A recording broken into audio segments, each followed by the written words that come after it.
जी अस्सलाम वालेकुम, मैं हूं आपका मेज़बान आतिक निहान और आप देख रहे हैं कोर्ट अलर्ट।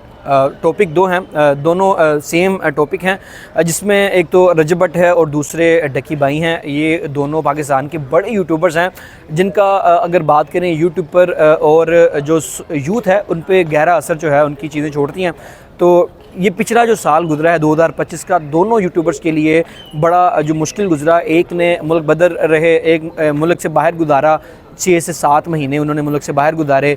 एक ने सलाखों के पीछे गुजारे, यानी कि मैं डक्की भाई की बात कर रहा हूँ। ये दो मुलजिमान हैं और इस हवाले से मैं यही करना चाह रहा हूँ कि मंडे वाले दिन जो है दोनों मुलजिमान के लिए एक अहम दिन है, क्योंकि दोनों के केसेस जो हैं वो लाहौर की मुख्तलिफ़ अदालतों में ज़ेर समात हैं, जहाँ पर ये दोनों मुलजिमान जो हैं अदालत के रूबरू पेश होंगे। पहले मैं रजब भट्ट के ऊपर बात कर लेता हूँ। रजब भट्ट का केस क्या है? रजब भट्ट का भी केस वही है जो NCCIA ने डक्की भाई पे दर्ज कर रखा है, यानी कि जुआ ऐप की प्रमोशन का, तशहीर का, जिसमें दोनों मुलजिमान जो हैं वो नामज़द हैं। और रजब भट्ट के हवाले से ये अपडेट हैं कि पिछली बार जब ये अदालत के रूबरू पेश हुए थे तो अदालत ने इनकी ज़मानत में तोसीह कर दी थी 26 जनवरी तक, यानी कि परसों के लिए।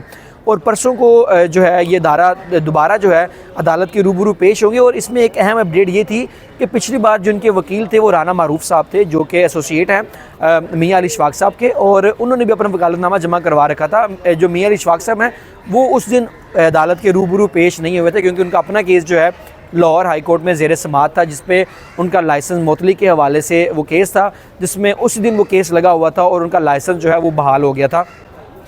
वो एक अलग केस है। लाइसेंस जब बहाल हुआ तो अब मंडे वाले दिन मियाँ अली इशफाक साहब की जो है उनकी टीम और मियाँ अली इशफाक साहब अदालत के रूबरू पेश होंगे और वहाँ पर इस केस के हवाले से दलाइल देंगे। राना मरूफ साहब भी जो हैं वो इस केस में उनके साथ ज़रूर होंगे, लेकिन दलाइल जो है मियाँ अली इशफाक साहब देंगे। अब ये केस है क्या? अब रजब भट्ट की ज़मानत में तोसीह कर रखी है 26 जनवरी तक, और 26 जनवरी को दो मामलात हो सकते हैं रजब भट्ट के हवाले से। एक तो जो पुलिस जो है वो अपनी तफ्तीश जो रिपोर्ट है वो रिपोर्ट अदालत में देती है कि जी रजब भट्ट इसकी ज़मानत जो है वो मुस्तरद की जाए, क्योंकि ये शामिल तफ्तीश नहीं हुआ। पहली चीज़ ये हो सकती है।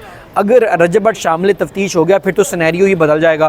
फिर उसमें उनकी सिर्फ तारीख़ होगी, वो आएंगे जो है हाज़िरी मुकम्मल करेंगे और हाज़िरी मुकम्मल करके जो है उनको जो है वो वापस चले जाएंगे। पिछली बार जब वो आए थे उनको गाड़ी से उठाया गया था और अदालत तक पहुंचाया गया था, अदालत से उठाया गया था और गाड़ी तक पहुंचाया गया था। ये मैं इस वजह से कर रहा हूँ क्योंकि इंतहाई सख्त सिक्योरिटी थी और जो है पुलिस ने ये तमाम तर सिक्योरिटी जो है वो उन्हें दी थी, ताकि कोई जो जिस तरह का कराची में इंसिडेंट हुआ था वो लाहौर के अंदर ना हो। और इंतहाई सख्त सिक्योरिटी में उसको जो है वो पहुंचाया गया था कोर्ट के अंदर, क्योंकि उससे पहले जो रजब भट्ट हैं उन्होंने मियाँ बिलाल को एक वार्निंग जारी की थी अपने सोशल मीडिया व्लॉग के दौरान कि मैं आऊँगा, फिर जो आपने खुशबू लगानी हुई तो आप वो लगा लीजिएगा। फिर आए तो मियाँ, फिर वो एक अलग स्टोरी है।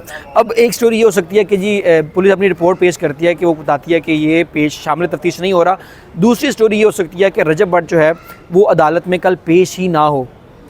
ये मैं इस वजह से कह रहा हूँ, हो सकता है कि मियाँ अली इशफाक की जानिब से एक दरख्वास्त दायर की जाए, कहा जाए कि रजब भट्ट जो है वो बीमार है या रजब भट्ट जो है वो आउट ऑफ स्टेशन है, कि एक वैलिड रीज़न अदालत को दिया जाएगा, उनकी हाज़िरी माफ़ी की दरख्वास्त जो है वो कबूल करवा ली जाएगी। पहली चीज़, दोनों चीज़ें मैंने आपको बता दी हैं। दूसरा केस क्या है? दूसरा केस जो है डक्की भाई के हवाले से। डक्की भाई ने 2025 भी जो है सलाखों के पीछे गुजारा, कोई 3 से 4 महीने, यानी कि तकरीबन 100 दिन जो है वो उन्होंने सलाखों के पीछे गुजारा। सलाखों के पीछे गुजारने के बाद उनकी ज़मानत जो है वो लाहौर हाई कोर्ट से जो है वो कन्फर्म हुई थी। कन्फर्म होने के बाद जिसमें 10 लाख मुचलकों के एवज़ उनकी ज़मानत कन्फर्म हुई थी। जब उनकी ज़मानत कन्फर्म हुई तो अदालत ने उनको ट्रायल में, ज़ाहिर सी बात है जब ट्रायल चलता है तो मुल्ज़िम का तलब होना बुलाना एक कंपल्सरी चीज़ है। तो अब जो डक्की भाई हैं 26 तारीख को 4 मुल्ज़िमान हैं। एक डक्की भाई हैं, उसके बाद बाबा ओपी हैं यानी कि असद नदीम साहब, उसके बाद सुभान शरीफ हैं, उसके चौथे मुल्ज़िम हैं अरूब जतोई। ये 4 मुल्ज़िमान अदालत के रूबरू पेश होंगे, जहाँ पर इन पे फ़र्द जुर्म आयद की जाएगी। पिछली समात के ऊपर फ़र्द जुर्म आयद की जानी थी, लेकिन फ़र्द जुर्म आयद ना हो सकी। रीज़न ये था कि डक्की जो थे वो बीमार थे, उनको मोशन लगे हुए थे, उनका फूड पॉइज़न था, तो इस वजह से वो अदालत के रूबरू पेश नहीं हुए। अदालत उनको 1 दिन की सस्ना दे दी, उनकी एक दिन की हाज़िरी माफ़ी की जो दरख्वास्त है वो एक्सेप्ट कर ली थी। पहली चीज़ ये।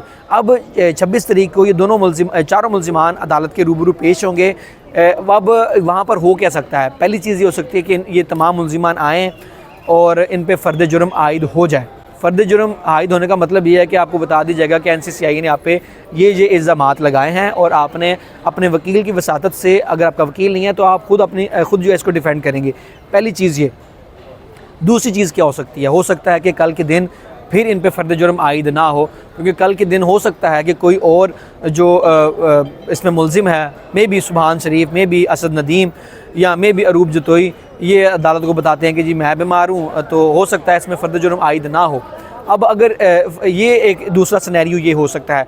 अब कल ये देखना है, परसों यानी कि ये देखना है कि इनकी जानिब से किसकी जानिब से दरख्वास्त आती है और अदालत इसको एक्सेप्ट करती है कि नहीं करती। अगर अदालत एक्सेप्ट नहीं करती तो तीसरा जो अदालत के पास एक ऑप्शन बचता है वो है इनकी गिरफ़्तारी का, इनके अरेस्ट वारंट जो है वो भी जारी हो सकते हैं अगर ये पेश नहीं होते।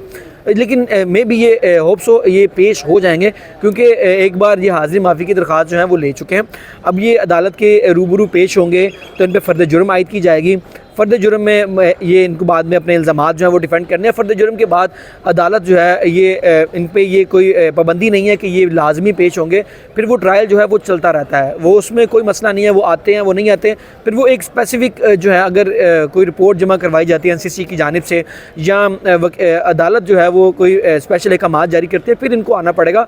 अदरवाइज़ जब एक बार फ़र्द जुर्म आयद हो जाएगी फिर इनको आना ज़रूरी नहीं है। तो उसकी ये दो चीज़ें हो सकती हैं। अब ये देखना है कि मंडे वाले दिन क्या अपडेट होती है दोनों मुल्ज़िमान की जानिब से। मैं रजब की और डक्की की बात कर रहा हूँ, क्योंकि 2025 जो है वो बड़ा मुश्किल गुजरा है दोनों यूट्यूबर्स के लिए, जो कि पाकिस्तान के बड़े यूट्यूबर्स हैं। एक के तकरीबन 10 मिलियन सब्सक्राइबर्स हैं, दूसरे के तकरीबन 8.5 मिलियन से ज़्यादा सब्सक्राइबर्स हैं। मंडे वाले दिन इस केस में क्या अपडेट होती है दोनों मुल्ज़िमान की जानिब से, तो वो भी आपके साथ डिस्कस करेंगे। अच्छा, अरूब जदोई के हवाले से अपडेट ये है कि अरूब जदोई की अबूरी ज़मानत जो है वो 4 फरवरी तक अदालत ने तौसीक़ कर रखी है। 4 जनवरी को जो अरूब जदोई हैं वो सेशन कोर्ट में पेश होंगी और सेशन कोर्ट में जो है मे बी उनकी तरफ से भी जो है बताया जाता है कि बीमार हैं या मे बी वो पेश होती हैं, तो फिर अदालत जो है वो वही रजब वाला सिनेरियो हो जाएगा।